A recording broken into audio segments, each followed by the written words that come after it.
Geldi. Salamatlıdır. Sen var ha bomba kimi olarsan, özün məhəllə uşağısan. Özündəki məhəl tanıysan, arvadlarısın öldən, deyil lan, hə?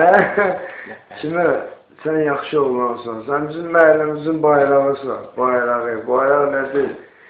Bayraq nədir? Gül.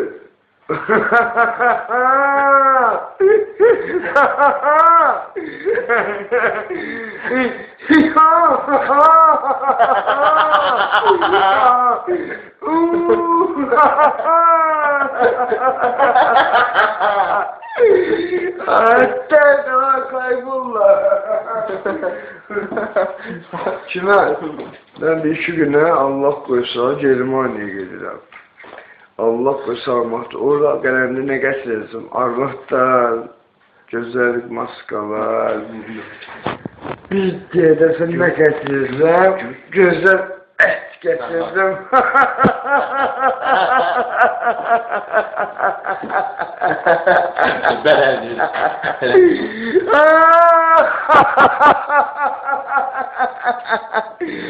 Ətlər daha məhəllə çoxu. Bayrama qurbanımızı. Bir dəvə söndürüb